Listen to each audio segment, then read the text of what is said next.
এই লোকটার কথা শুনে বাড়ির মধ্যে আসলেন, আল্লাহর বান্দাকে জিজ্ঞেস করলেন, ওগো আল্লাহর বান্দা,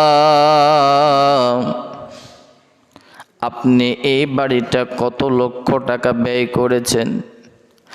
আল্লাহর বান্দা বললেন, ভাই গো, আপনি বয়োজ্যেষ্ঠ লোক, আপনাকে আমি কথাটা আর ধামাচাপা দিয়ে রাখতে পারবো না। আমার এই বাড়িটা করতে 30 লক্ষ টাকা ব্যয় হয়ে গেছে। 30 লক্ষ টাকা আমি ব্যয় করেছি। এবার ওই বয়োজ্যেষ্ঠ লোকটি বললেন, বাবা, তোমার 30 লক্ষ টাকা ব্যয় হয়েছে তো আলহামদুলিল্লাহ। তুমি এই ঘরের জানলাটা কত সুন্দর ডিজাইন, কত সুন্দর অবস্থা, তুমি এই জানলাটা কেন রেখেছো? আল্লাহর বান্দা বাড়িওয়ালা বললেন, হুজুর,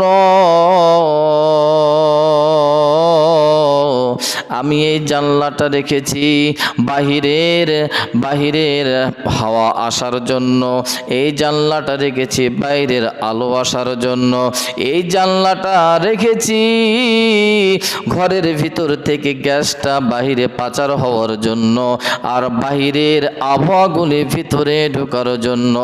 আমি এই জানলাটা আমি সুন্দর করে মিস্ত্রির হাত দিয়ে আমি তৈরি করে নিয়েছি।